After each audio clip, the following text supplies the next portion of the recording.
لا إله إلا الله لا إله إلا الله لا إله نحمده ونصلي على رسوله الكريم أما بعد أعوذ بالله من الشيطان الرجيم بسم الله الرحمن الرحيم إنما ذلكم الشيطان يخوف أولياءه فلا تخافوهم وخافوني إن كنتم مؤمنين سبحان ربك رب العزة عما يصفون وسلام على المرسلين والحمد لله رب العالمين اللهم صل على سيدنا ومولانا محمد وعلى آل سيدنا ومولانا محمد وبارک وسلم۔ میرے انتہائی قابل احترام مسلمان بھائیوں، دوستوں، بزرگوں، جیسا کہ صورتحال آپ حضرات کے سامنے ہے کہ آج پوری دنیائے کفر اکٹھے ہو کر مسلمانوں پر حملہ آور ہے، بالخصوص اسرائیل کی طرف سے اہل فلسطین پر جو ظلم کیا جا رہا ہے وہ دنیا کے کسی بھی انسان سے چھپا ہوا نہیں ہے۔ مسلمان تو دور، کچھ کافر بھی ایسے ہیں جو اس بات کو تسلیم کر رہے ہیں کہ واقعی فلسطین کے مسلمانوں پر ظلم ہو رہا ہے، ان کی عورتوں پر، ان کے بچوں پر، ان کے سکول، ان کے ہسپتال، کوئی بھی جگہ ان کی محفوظ نہیں ہے۔ ہر طرف سے اسرائیل کے تکبرانہ کارروائیوں کا انہیں سامنا ہے، لیکن اللہ رب العالمین کا کرشمہ دیکھیے اور خدا کی قدرت کا کرشمہ دیکھیے کہ آج 1 مہینے سے زیادہ کا وقت ہو چکا ہے اور دن رات ان پر بمبوں کی برسات کی جا رہی ہے، ان پر میزائل برسائے جا رہے ہیں۔ جو اسرائیل بڑے تکبرانہ انداز میں بیانات دے رہا تھا کہ میں 1-2 حملوں کے ذریعے 1-2 دن کے اندر غزہ کا نام و نشان مٹا دوں گا، فلسطین کا نام و نشان مٹا دوں گا، الحمدللہ وہ ابھی تک اپنے مقصد میں کامیاب نہیں ہو سکا، اور انشاءاللہ ثم انشاءاللہ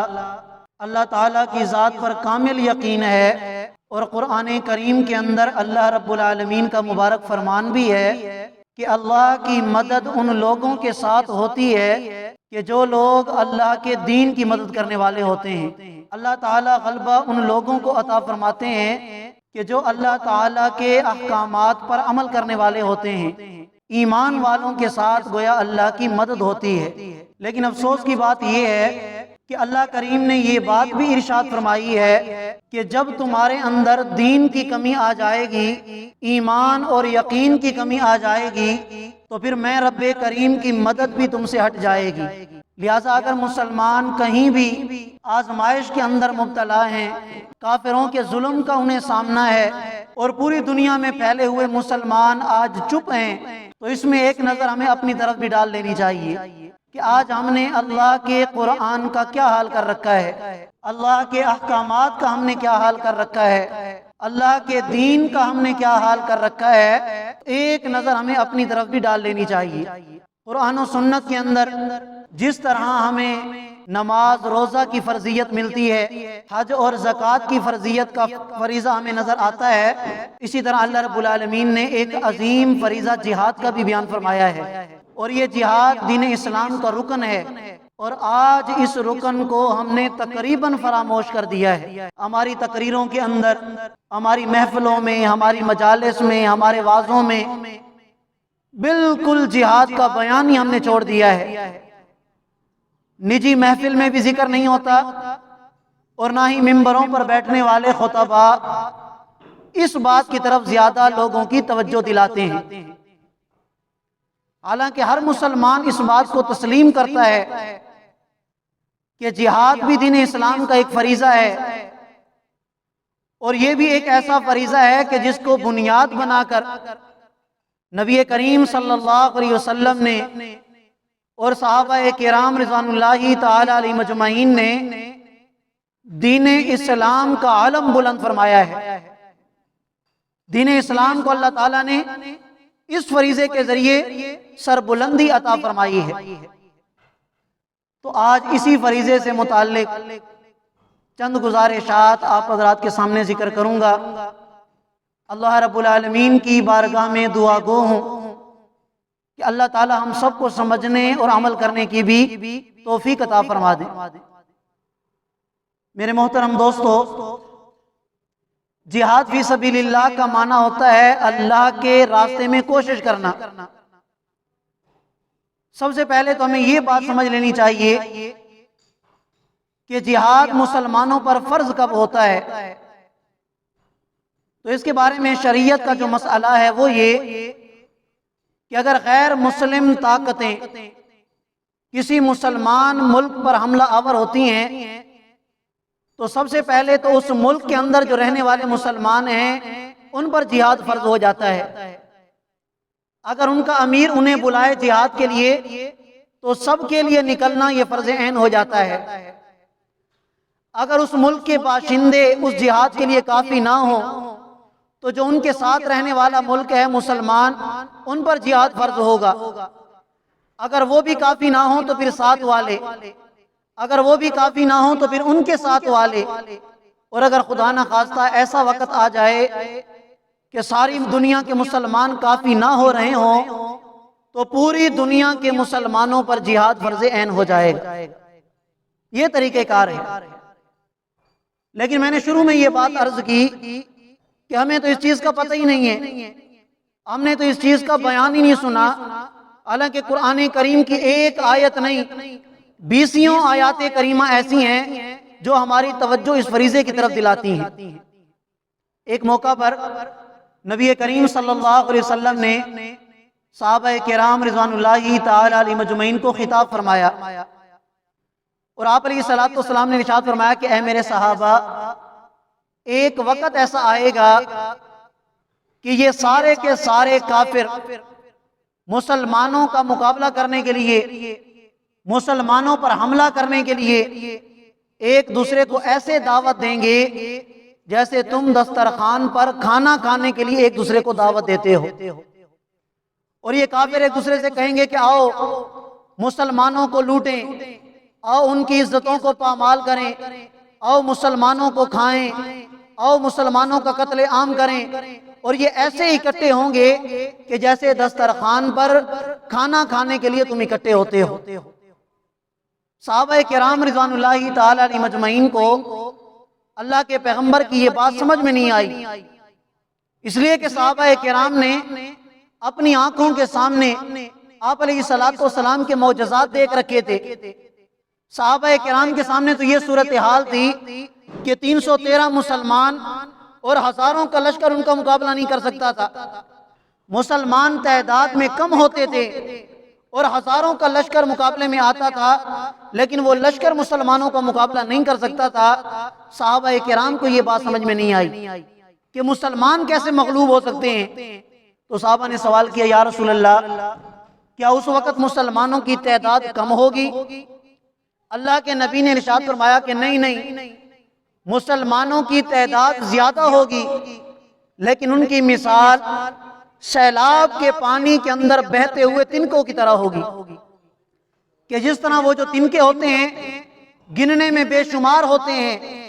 لیکن ان کی طاقت نہیں ہوتی، بلکہ پانی جہاں لے جانا چاہتا ہے انہیں لے کے جاتا ہے، ان تنکوں کی کوئی طاقت نہیں ہوتی۔ اس وقت مسلمانوں کی بھی یہی حیثیت ہوگی، اور آج وہ وقت ہمارے سامنے ہے۔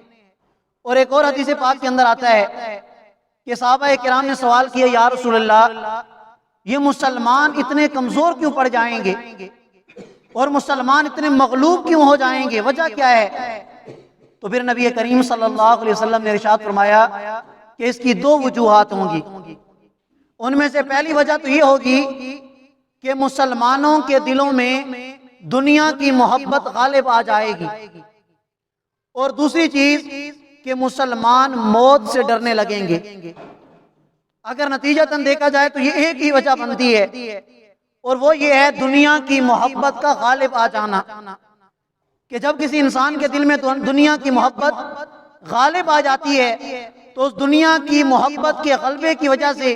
اسے موت سے ڈر لگنے لگ جاتا ہے، اور وہ یہ کہتا ہے کہ میرے اوپر موت نہ آ جائے، یہ دنیا کی نعمتیں مجھ سے چھن نہ جائیں، یہ دنیا کی آسائشیں اور راحتیں مجھ سے چلی نہ جائیں، تو موت سے ڈرنے لگتا ہے۔ اور جب تم موت سے ڈرو گے تو موت سے ڈرنے والا کبھی جہاد نہیں کر سکتا۔ موت کا ڈر اپنے دل میں رکھنے والا وہ کبھی کسی کافر کا مقابلہ نہیں کر سکتا، وہ جہاد فی سبیل اللہ کو ترک کر دے گا۔ اللہ کے نبی نے ارشاد فرمایا کہ جب مسلمان جہاد والے فریضے کو ترک کر دیں گے تو پوری دنیا کے اندر مسلمان کمزور اور بے حیثیت ہو جائیں گے۔ آج صورتحال ہمارے سامنے ہے، الحمدللہ مسلمانوں کی تعداد آپ پوری دنیا میں دیکھیں کوئی کم تعداد نہیں ہے۔ آپ اگر صحابہ کرام کے دور کو دیکھیں، پھر تابعین، تبع تابعین کے دور کو دیکھیں، تو آج تو الحمدللہ پوری دنیا کے اندر مسلمان ممالک بہت زیادہ ہیں اور مسلمانوں کی تعداد بھی بہت زیادہ ہے، لیکن اس کے باوجود ہماری جو حیثیت ہے وہ سیلاب کے پانی کے اندر بہتے ہوئے ان تنکوں کی طرح ہے کہ جیسے ان تنکوں کی کوئی حیثیت نہیں۔ آج دنیا کا کوئی بھی کافر ملک اٹھتا ہے وہ ہمیں جوتے کی نوک پر رکھتے ہوئے ہمیں دور پھینک دیتا ہے، ہماری کوئی حیثیت نہیں، کوئی طاقت نہیں، اور جو ہمیں جس طرف لے جانا چاہتا ہے اسی طرف لے کے جاتا ہے۔ آج مسلم ممالک کیوں خاموش ہیں؟ اس لیے کہ ہماری معیشت، ہمارا مال و دولت، ہماری سیاست، ہمارا جو کچھ بھی ہے آج سب کا سب امریکہ کے ہاتھ میں ہے، سب کا سب اسرائیل کے ہاتھ میں ہے، ان کافروں اور ان یہودیوں کے ہاتھ میں ہے۔ اگر آج ہم نام اٹھاتے ہیں اور علل اعلان فلسطین کی نصرت کے لیے کھڑے ہوتے ہیں، علل اعلان فلسطین کا ساتھ دینے کے لیے کھڑے ہوتے ہیں، تو دوسرے دن ہمارے پاس کچھ بھی نہیں بچے گا۔ یہی آیت کریمہ اگر مسلمان اس موقع پر اپنے ذہن میں رکھ لیں، انما ذالکم الشیطان یخوف اولیاءہ فلا تخافوہم وخافونی ان کنتم مؤمنین۔ اللہ کریم ارشاد فرماتے ہیں کہ اے ایمان والو، یہ شیطان تمہیں اپنے چیلوں سے ڈراتا ہے، یہ تمہارے دل میں وسوسے ڈالتا ہے کہ اگر تم مسلمانوں کا ساتھ دو گے تو امریکہ تمہارے ساتھ کیا کرے گا، اگر تم مسلمانوں کا ساتھ دو گے یہ یہود و نصارہ تمہارے ساتھ کیا کریں گے، اگر تم اہل فلسطین کا ساتھ دو گے یہ تمہارے ساتھ کیا کریں گے یورپین ممالک۔ شیطان اپنے چیلوں سے تمہیں ڈراتا ہے، اور اللہ فرماتے ہیں کہ تم شیطان سے بھی نہ ڈرو، شیطان کے چیلوں سے بھی نہ ڈرو، صرف اور صرف میرا ڈر اپنے دل میں رکھو۔ اگر میرا ڈر اپنے دل میں رکھو گے اور میری مدد تمہارے پاس آئے گی، اور جب میری مدد تمہارے پاس آئے گی تو ساری دنیا کے کافر یہودی اکٹھے ہو جائیں، یہ تمہارا کچھ بھی نہیں بگاڑ سکتا۔ اللہ کی مدد اس وقت آئے گی جب اللہ کا یقین تمہارے دلوں میں ہو، ایمان اور یقین ہوگا تب جا کر اللہ تعالیٰ کی مدد تمہارے پاس آئے گی۔ اگر ایمان ہی نہیں ہے، اللہ کو چھوڑ کر ہمارا بھروسہ امریکہ پر ہو، یورپین ممالک پر ہو، یہودیوں پر ہو، تو پھر اللہ کی مدد کیسے آئے گی؟ اللہ نے مدد کا وعدہ ضرور فرمایا ہے، لیکن ان لوگوں کے ساتھ جو اللہ کے دین کی مدد کرتے ہیں، جو اللہ کے احکامات کو بچا لاتے ہیں۔ حرام خوری کرنے والے، کرپشن کرنے والے، حرام خوری کرنے والے، اللہ کی مدد ان لوگوں کے ساتھ نہیں ہوتی۔ تو میں نے شروع میں بات عرض کر دی کہ چونکہ آج ہم نے جہاد والے اس فریضے کو بالکل ترک کر دیا، براہ راست جا کے کافروں کے ساتھ لڑنا تو دور کی بات، ہم تو ممبر و محراب میں اس کا تذکرہ بھی نہیں کر سکتے، ہم تو اپنے مسلمان بھائیوں کو اس کی ترغیب بھی نہیں دے سکتے، اس کے بارے میں سمجھا بھی نہیں سکتے، اس کے بارے میں بتلا بھی نہیں سکتے۔ میں نے عرض کیا کہ جہاد فی سبیل اللہ اس کا معنی ہوتا ہے اللہ کے راستے میں کوشش کرنا، اور پھر اللہ کے راستے میں جو کوشش کرنا ہے اس کی مختلف صورتیں ہو سکتی ہیں، جن میں سب سے پہلی صورت جہاد فی سبیل اللہ کی یہ ہے کہ مسلمان براہ راست میدان جنگ میں جا کر کافروں کا مقابلہ کرے، یہ جہاد فی سبیل اللہ کی پہلی صورت ہے۔ اور اگر کوئی مسلمان یہ نہیں کرتا یا موقع ایسا نہیں ہے تو پھر اسے چاہیے کہ جہاد فی سبیل اللہ کی جو دوسری صورت ہے وہ اس دوسری صورت پر عمل کرے، اور وہ دوسری صورت کیا ہے کہ جو لوگ جہاد فی سبیل اللہ میں براہ راست شریک ہیں ان کی مدد کی جائے، ان کا مالی تعاون کیا جائے، ان کی مدد اور نصرت کی جائے، ان کا ساتھ دیا جائے کہ میں خود تو کر نہیں سکتا، اب چلو میں ان کا مالی تعاون کروں، میں ان کی مالی اعتبار سے مدد اور نصرت کر سکوں۔ اللہ معاف کرے، ہمارے ملک پاکستان کے اندر آج یہ صورتحال ہے کہ کل سے ایک پوسٹ چل رہی ہے کہ ہمارے ہاں یہ جو بینک الفلاح ہے، جتنے بھی مالی عطیات ہیں، جتنے بھی مسلمانوں نے یہاں پاکستان کے اندر عطیات اکٹھے کیے، اس بینک نے آگے بھیجنے سے انکار کر دیا، وہ آگے بھیجنے کے لیے تیار نہیں ہے۔ تو ہمارا کیا بنے گا؟ ہم اپنے بھائیوں کا اتنا بھی ساتھ نہیں دے سکتے کہ چلو ٹھیک ہے براہ راست تو ہم نہیں گئے اور نہ ہم جا سکتے ہیں اور نہ ہمیں اجازت ہے حکومت کی طرف سے، کم از کم یہ جو مالی عطیات اکٹھے ہوئے ہیں یہ تو ان مظلوموں تک پہنچانے دو، اس میں تو تم آڑ نہ بنو۔ گویا ایک تو ہم براہ راست شریک نہیں ہوتے، اور جو مالی امداد اکٹھی ہوتی ہے، مالی تعاون اکٹھا ہوتا ہے، وہ بھی ہم ان تک نہیں پہنچنے دیتے۔ اگر کوئی مسلمان مالی امداد کی طاقت نہیں رکھتا، قلم کے ذریعے سے ان کی مدد کر سکتا ہے، زبان کے ذریعے سے ان کا تعاون کر سکتا ہے، وہ قلم کے ذریعے سے تعاون کرے، وہ اپنی زبان کے ذریعے سے ان کا تعاون کرے، وہ لوگوں کے اندر جہاد کے جذبے کو ابھارے کہ یہ جہاد بھی ایک دین اسلام کا فریضہ ہے، یہ جہاد بھی دین اسلام کا ایک رکن ہے، اس کے لیے بھی اپنے آپ کو تیار رکھو۔ اور یہ ہماری سوچ ہے کہ اسرائیل نے فلسطین پر حملہ کر دیا، اگر خدا نہ خواستہ ختم ہوگا تو فلسطین، اگر ختم ہوگا تو غزہ، اگر ختم ہوگا تو شام کا علاقہ۔ یہ آپ نہ سوچیں، اگر یہ بے غیرت فلسطین پر قابض ہوتے ہیں، اگر ان کو فلسطین میں جگہ بنانے کا موقع مل جاتا ہے تو پھر یہ آپ کو بھی نہیں چھوڑیں گے، پھر یہ پوری دنیا پر قبضہ کریں گے۔ آپ اس غلط فہمی میں نہ رہیں کہ یہ فلسطین کو فتح کر کے بس اتنے تک ہی محدود رہیں گے، یہ بے غیرت محدود ہونے والے نہیں ہیں۔ پوری دنیا کا کفر آج اکٹھا ہے، علل اعلان امریکہ اسرائیل کے ساتھ ہے، سارے کے سارے یورپین ممالک ان کے ساتھ ہیں، سارے کے سارے یہود و نصارہ، مشرکین، ہندو، سارے مل کر فلسطین کو ختم کرنے کے لیے اس لیے لگے ہوئے ہیں کہ وہاں رکنے والے نہیں۔ پوری دنیا کے مسلمان جہاں جہاں آباد ہیں وہ مسلمانوں کو ختم کر کے رہیں گے، وہاں رکنے والے نہیں ہیں۔ لیکن ہماری حالت یہ ہے کہ براہ راست شرکت کرنا تو دور کی بات، نہ مالی تعاون ہم کو وہاں تک پہنچا سکتے ہیں، اور نہ زبان کے اعتبار سے، نہ قلم کے ذریعے سے، اور نہ اپنے کردار کے ذریعے سے۔ میں نے گزشتہ جمعہ بھی یہ بات عرض کی تھی کہ اگر ہم کچھ بھی نہیں کر سکتے تو کم از کم اللہ کی طرف رجوع کر کے، اپنے گناہوں سے اپنے آپ کو بچا کے، اللہ کی نافرمانی سے اپنے آپ کو بچا کے، کم از کم اہل فلسطین کے لیے دعا تو کر سکتے ہیں،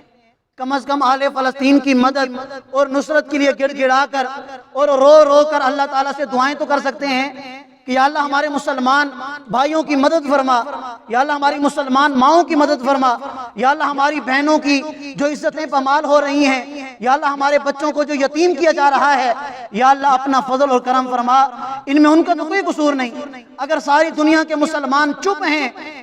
اور ساری دنیا کے مسلمان ڈرے اور سہمے ہوئے ہیں کفر سے اور یہود و نصارہ سے، تو یا اللہ ان کا تو کوئی قصور نہیں، وہ تو ڈٹے ہوئے ہیں یا اللہ تیرے بیت المقدس کے دفاع کے لیے، یا اللہ اہل فلسطین کی زمین کو بچانے کے لیے، جس کو انبیاء کی زمین کہا گیا ہے، جو انبیاء کا مسکن رہا ہے، یا اللہ جس زمین پر انبیاء علیہ السلام نے ہجرت کی، یا اللہ جس مسجد کے اندر نبی علیہ السلام نے تمام انبیاء علیہ السلام کی امامت کی، یا اللہ وہ مسلمان تو اس مسجد کو بچانے کے لیے لگے ہوئے ہیں۔ یا اللہ ہم دعا تو کر سکتے ہیں کہ اللہ کریم ان کی مدد اور نصرت فرما، یا اللہ غیب کے خزانوں سے ان کی حفاظت فرما، یا اللہ ان کو ایسی غیبی طاقت عطا فرما دے کہ یا اللہ اس اسرائیل بے غیرت اور ان کے حامیوں کا وہ مقابلہ کر سکیں، اور یا اللہ ان کو عظیم فتح سے ہم کنار فرما دے۔ ہم دعا تو کر سکتے ہیں، لیکن ہماری تو حالت یہ ہے اور ہماری غفلت کا یہ حال ہے کہ ہمیں تو ان کی دعا کا بھی وقت نہیں ملتا۔ ہم تو جب دعا کے لیے ہاتھ اٹھاتے ہیں تو ہمیں ان کی یاد ہی نہیں آتی کہ کم از کم ان کے لیے دعا ہی کر لیں۔ حرام کاموں سے اپنے آپ کو بچانا ہے، نافرمانی سے اپنے آپ کو بچانا ہے، اور پھر گڑ گڑا کر اللہ کی طرف رجوع کر کے ہم نے اپنے اہل ایمان اور اہل اسلام بھائیوں کے لیے رو رو کر دعا کرنی ہے۔ آج پاکستان کے اندر بھی الحمدللہ ملک مختلف مقامات پر مالی تعاون کے اعتبار سے وہ جگہ بنائی گئی ہیں۔ ہمارے جو علماء ہیں، مفتی تقی عثمانی صاحب دامت برکاتہم، ان کی طرف سے بھی اعلان ہے کہ انہوں نے بھی کوئی ایک ایسا اکاؤنٹ اپنا بنا رکھا ہے کہ جس کے ذریعے سے وہ اہل فلسطین کی طرف امداد بھیجتے ہیں۔ تو مسلمانوں کو چاہیے، آج تو میڈیا کا دور ہے، موبائل کا دور ہے، انٹرنیٹ کا دور ہے، آپ کسی کو نہ دیں، آپ براہ راست ان کے ساتھ ان کے اکاؤنٹ میں ڈالیں، ان کے ساتھ رابطہ کریں، اہل فلسطین کے ساتھ جہاں بھی آپ کو موقع ملتا ہے، جس پر بھی آپ کو اعتبار ہوتا ہے، مالی اعتبار سے آپ ان کا تعاون کریں۔ اللہ تعالیٰ کی بارگاہ میں دعا گو ہوں کہ اللہ تعالیٰ ہم سب مسلمانوں کو دین اسلام کی سمجھ عطا فرما دیں، تاکہ ہم دین اسلام پر چل کر اپنے اہل فلسطین مسلمان بھائی اور جہاں جہاں بھی مسلمان پریشان حال ہیں، اللہ تعالیٰ ہمیں توفیق عطا فرمائے کہ ہر اعتبار سے ہم ان کی مدد اور نصرت کریں۔ اللہ تعالیٰ سب کو جزائے خیر عطا فرمائے۔ وآخر دعوانا الحمدللہ۔